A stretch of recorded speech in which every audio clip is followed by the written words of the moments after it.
सावित्री सब्जी लेने बाजार गई होती है कि तभी उसकी नजर मिनी स्कर्ट पहनकर बाइक पर जा रही एक लड़की पर जाती है, जिसकी पूरी टांगे दिखाई दे रही थी। ये देख सावित्री अपनी आंखें बंद करते हुए कहती है, छी छी, शर्मो हया तो जैसे बेची खाई है आजकल की लड़कियों ने।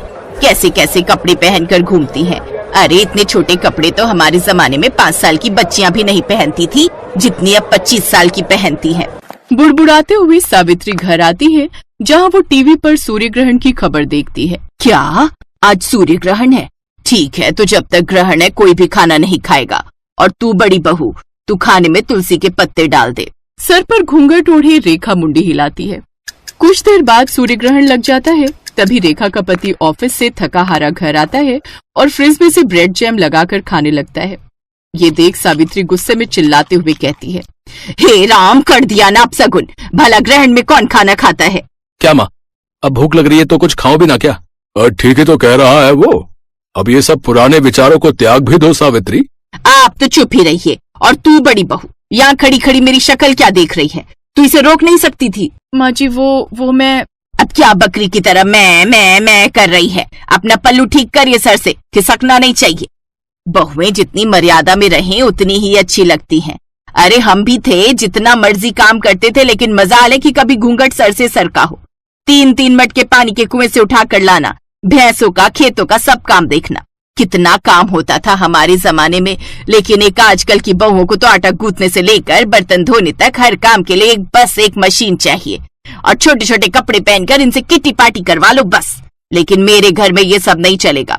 मेरे घर में बहुएं हमेशा घूंघट में और साड़ी में ही रहेंगी। इसलिए ध्यान रहे, आगे से ये पल्ला खिसके ना तेरे सर से। जी माँ जी, ध्यान रखूंगी। ये है सावित्री देवी, जिसे मॉडर्न कपड़ों वाली लड़कियां बिल्कुल भी पसंद नहीं थी। सावित्री के 2 बेटे थे। बड़े बेटे की शादी हो चुकी थी। बड़ी बहू रेखा बिल्कुल अपनी सास के कहे पर चलती थी, लेकिन फिर भी सावित्री उससे कभी खुश नहीं रहती थी। वो उसके किसी न किसी काम में कमी निकाल ही देती थी। एक रोज जब रेखा अपने कमरे में दिन में आराम कर रही थी, तो सावित्री अचानक से उसके कमरे में आती है। तब रेखा करवट बदल रही होती है, जिससे उसकी कमर दिख जाती है। ये देख सावित्री जोर से चिल्लाती है, छी छी छी छी छी छी छी, बस इसी बात का डर था मुझे। सारी शर्मो हया बेच खाई है। माँ जी आप, लेकिन हुआ क्या? क्या होना है? करवट लेते वक्त तेरी कमर दिखी कैसे? आज के बाद ऐसा हुआ ना तो अच्छा नहीं होगा बहू। और इस तरह बंदिशों में रेखा ने अपनी शादी का पूरा 1 साल काट लिया। और उसकी फर्स्ट एनिवर्सरी पर उसका देवर राहुल दिल्ली से कानपुर आता। भाभी, मुझे ना आप सबको कुछ बताना था, तो मुझे लगा इससे अच्छा दिन भला क्या ही होगा। वो मेरे ऑफिस में मेरे साथ संध्या काम करती है, अच्छे परिवार से है, अच्छा कमाती भी है, और मैं उससे शादी करना चाहता हूँ। मतलब लव मैरिज? हाँ माँ, लव मैरिज। क्यों, कोई प्रॉब्लम है? नहीं नहीं, मुझे भला क्या दिक्कत होगी। तुझे पसंद है लड़की तो फिर हमें भी पसंद है। ये सावित्री का सिद्धांत भी समझ नहीं आता। जो डरता है तो उसे और डराती है, और जो सुनता ही नहीं उसकी बात झट से मान जाती है। चुप करिए जी। अब उस शहरी लड़की के पीछे अपने बेटे को तो नहीं खो सकती ना। कहीं उसके लिए सब छोड़कर ही चला गया तो। इसीलिए तो चुपचाप इस शादी के लिए हाँ कर दी। एक बार घर में आ गई तो फिर रेखा और उसमें कोई फर्क नहीं कर पाएंगे। सावित्री अपने छोटे बेटे की शादी के लिए मान जाती है। वो 1 महीने बाद दोनों की शादी करवा देते हैं। शादी के बाद दिल्ली से कानपुर कार में आते आते भारी भरकम लहंगे में संध्या काफी थक जाती है और वो एक जगह होटल के पास गाड़ी रुकवाती है। ड्राइवर, गाड़ी रोको, मुझसे अब और ये नहीं पहना जा रहा, ये भारी भरकम लहंगा। राहुल तुम यही रुको, मैं अभी चेंज करके आती हूँ। कुछ देर बाद गाड़ी आकर उसके ससुराल रुकती है। फिर पीछे से संध्या स्कर्ट और टॉप पहनकर सर पर शादी का दुपट्टा लिए निकलती है। संध्या को इस रूप में देखकर सभी हैरान रह जाते हैं। राहुल बेटा, ये सब बेटा 2 जोड़ी में लड़की मांगी थी, इसका मतलब ये नहीं कि ये सचमुच ही 2 जोड़ी में आ जाएगी। वो माँ, दूर का सफर था ना, और इसने लौटते वक्त लहंगे पर ही वोमिट कर दी, इसीलिए जो इसके हाथ में लगा इसने पहन लिया। ये राहुल का बच्चा झूठ क्यों बोल रहा है? चलो संध्या, माँ के पाँव छुओ। हैं? अरे नहीं नहीं, तुम रहने दो। अगर तुम झुकी तो न जाने क्या क्या झुक जाएगा। ओह थैंक्स। वैसे मैं खुद झुकने के मूड में नहीं थी। वो क्या है ना, मैं बहुत थक चुकी हूँ। वैसे माँ जी, हमारा बेडरूम कहाँ है? वो क्या है ना, मैं पहले बाथ शावर लेना चाहती हूँ। और राहुल डार्लिंग, तुम ना प्लीज मुझे बॉडी मसाज दे देना। आज सचमुच मुझे बहुत थकावट है। बताओ ना माँ जी, बेडरूम कहाँ है? संध्या बस 2 मिनट, माँ गृह प्रवेश कर ले। ओ प्लीज, थोड़ा जल्दी कीजिए ये सब formalities. I am really so tired. Savitri को मन ही मन बहुत गुस्सा आ रहा था, लेकिन वो कर भी क्या सकती थी।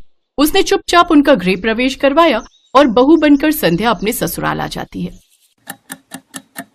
लेकिन संध्या के कपड़े देख सावित्री डर गई। ये नई बहू तो कुछ ज्यादा ही मॉडर्न कपड़े पहनती है। अरे पढ़ी लिखी नौकरी वाली है तो क्या हुआ, सर पर नाचेगी, जो मर्जी रुमाल जितने कपड़े पहनेगी। कहीं कल मुंह दिखाई पर इसने कुछ बेढंगे से कपड़े पहन लिए तो नहीं नहीं नहीं, इसे मुझे ठीक करना ही होगा। ये सोचकर सावित्री संध्या के कमरे में जाती है। अरे नई बहू, दिखा तो कल मुंह दिखाई पर क्या पहनने वाली है।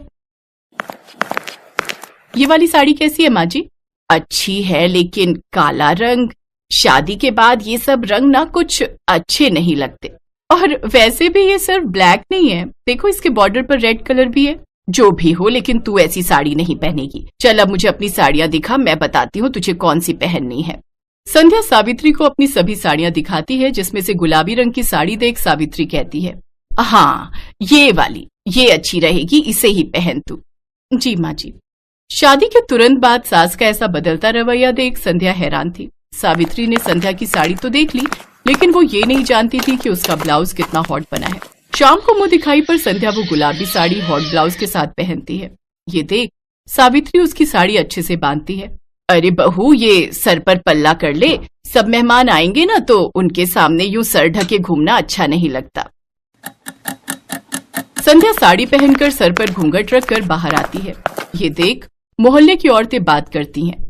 मान गए सावित्री तुझे, मुझे तो लगा था कि ये मुंह दिखाई पर भी मिनी स्कर्ट पहन कर आएगी, लेकिन तूने तो एक दिन में इसे साड़ी पहनना और घूंघट रखना भी सिखा दिया।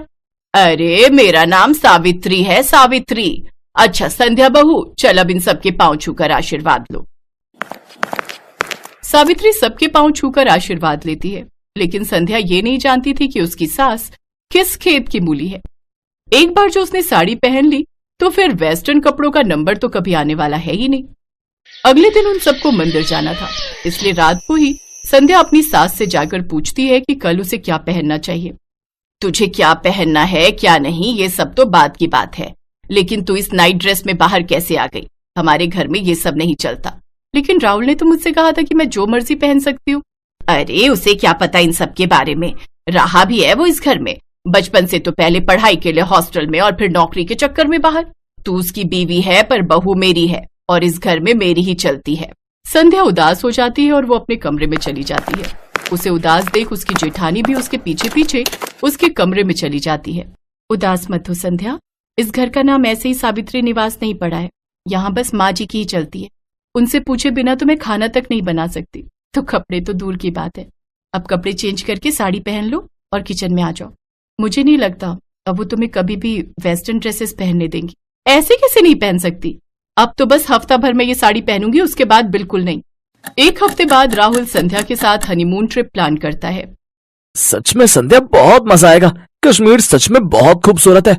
अच्छा अब तुम पैकिंग कर लो। संध्या अपनी पैकिंग कर लेती है। फिर जब ये बात सावित्री को पता चलती है तो वो संध्या के पास आती है।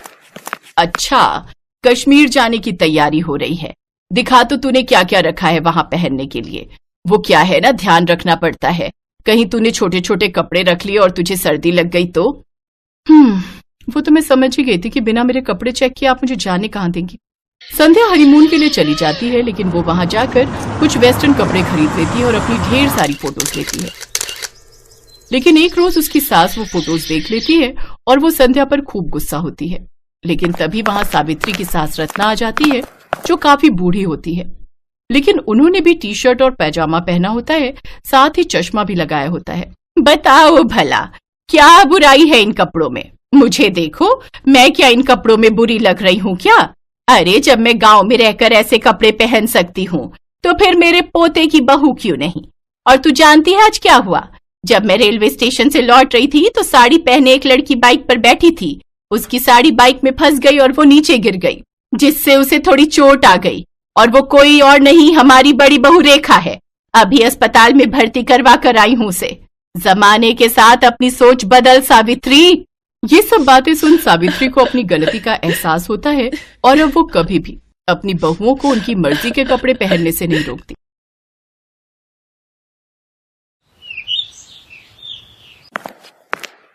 आज फिर इन दोनों बहनों ने इतनी पी ली कि इन्हें चलने तक का भी होश नहीं। गलती मेरी ही है, बिन माँ की बच्चियों को प्यार देने की चाह में इतना सर चढ़ा लिया कि इनके सही बुरे पर ध्यान ही नहीं दे पाया। और आज नौबत यहाँ तक आ गई है कि ये दोनों पूरी तरह बिगड़ चुकी हैं। अपनी दोनों जवान बेटियों की हरकतों को देखते हुए धनराज सेठ उनके लिए लड़के तलाशने शुरू कर देता है। फिर कुछ दिनों में उनकी शादी अपने बराबर के घराने में कर देता है, जहां उनकी सास राजरानी हाथों में आरती की थाली लिए उनका स्वागत करती है, जिसे देख सुनैना और मलाइका अपने घूंघट को हटाते हुए कहती हैं, ओफो सासू मॉम, अब ये सब तामझाम बंद भी करो। हम ससुराल आई हैं, कोई सरहद पर जंग लड़ने नहीं आई है जो आप ये सब ड्रामे कर रही हैं। ये कहकर दोनों बहनें बिना कलश गिराए ही अपने कमरे में चली जाती हैं। उनका ऐसा व्यवहार देखकर राजरानी और उसके बेटे निखिल और रोहित हैरान रह जाते हैं। अगले दिन वो दोनों सुबह 10 बजे सोकर उठती हैं। फिर राजरानी उनसे कहती है, अरे ये क्या बहुओं, अभी तक तुम दोनों नहाई नहीं। आज तुम दोनों की पहली रसोई है जिसमें तुम्हें मीठा बनाना है। चलो जल्दी से नहा लो। लेकिन सासू मॉम, हमें तो करछी पकड़नी तक नहीं आती, हमें तो सिर्फ मीठा खाना आता है, बनाना नहीं। और वैसे भी घर में नौकर है ना, तो ये उनका काम है। हमने तो आज तक अपने घर के किचन में भी कदम नहीं रखा। बेटा, घर में भले ही हर काम के लिए नौकर है, लेकिन घर का खाना तो घर की लक्ष्मियों को ही बनाना चाहिए। माँ बिल्कुल सही कह रही है। और वैसे भी शादी के बाद अपनी पहली रसोई में मीठा बनाना एक रस्म है जो हर बहू निभाती है। ओफो, मायके में हमारा बाप कम था जो अब यहाँ तुम दोनों भी लेक्चर देने लग गए। Live it. अरे सुनैना, चलो जल्दी से रेडी होकर बाहर पूल में आ जाओ। आज हम दोनों जी भरकर स्विमिंग करेंगे। कुछ देर बाद दोनों बहनें सब घर वालों और नौकरों के सामने स्विमिंग ड्रेस पहनकर आती हैं और पूल में जाकर नहाने लगती हैं। अपनी बहुओं की ऐसी बेशर्मी देख राजरानी का तो सर शर्म से झुक जाता है। ये दोनों की दोनों तो मेरी नाक कटवा कर रहेंगी। हे भगवान, मेरे घर की इज्जत अब तेरे हाथ में है। राजरानी एक धार्मिक महिला थी, साथ ही वो समाज सेविका भी थी। उसका खुद का एक बड़ा एनजीओ था जिससे शहर की बड़ी बड़ी हस्तियां जुड़ी हुई थी। ऐसे ही कुछ दिन बीतते हैं। मलाइका और सुनैना अपने ससुराल के प्रति कोई जिम्मेदारी नहीं समझती थी। वो दोनों तो बस सारा दिन अपने मेकअप, पार्लर, शॉपिंग और पार्टीज में ही बिजी रहती। ये इतने छोटे कपड़े पहनकर तुम रात को कहाँ जा रही हो बहू? सासू मॉम, आज हमारी फ्रेंड की बर्थडे पार्टी है, हम दोनों नाइट क्लब जा रही हैं, आने में देर हो जाएगी। चलो सुनैना। फिर दोनों शॉर्ट ड्रेस पहनकर नाइट क्लब चली जाती हैं, जहां वो खूब सिगरेट शराब पीती हैं। फिर आधी रात को कुछ लड़के उन्हें घर ड्रॉप करते हैं। दोनों लड़खड़ाती हुई अंदर आती हैं, जहां उन्हें देखकर राजरानी उनसे कहती है, ये सब क्या है? आज तो तुम दोनों ने हद ही कर दी। अरे बड़े घर की बहुओं को ये सब शोभा नहीं देता। ओ सासू मॉम, अब अपना भाषण फिर देना मत शुरू कर दो। अरे यार, यही तो हमारे जीने के दिन है। अरे हम अपनी जवानी में एंजॉय नहीं करेंगे तो क्या तुम जैसी बुढ़िया होकर एंजॉय करेंगे? हाँ। तभी निखिल और रोहित वहां आते हैं और उन दोनों को जोरदार थप्पड़ मारते हैं। ये देखकर दोनों बहनों को बहुत गुस्सा आता है और वो भी अपने पतियों के मुंह पर थप्पड़ कस देती हैं। हम आज के जमाने की लड़कियां हैं, मुंह तोड़ जवाब देना बहुत अच्छे से जानती हैं, तो ऐसी गलती फिर मत करना।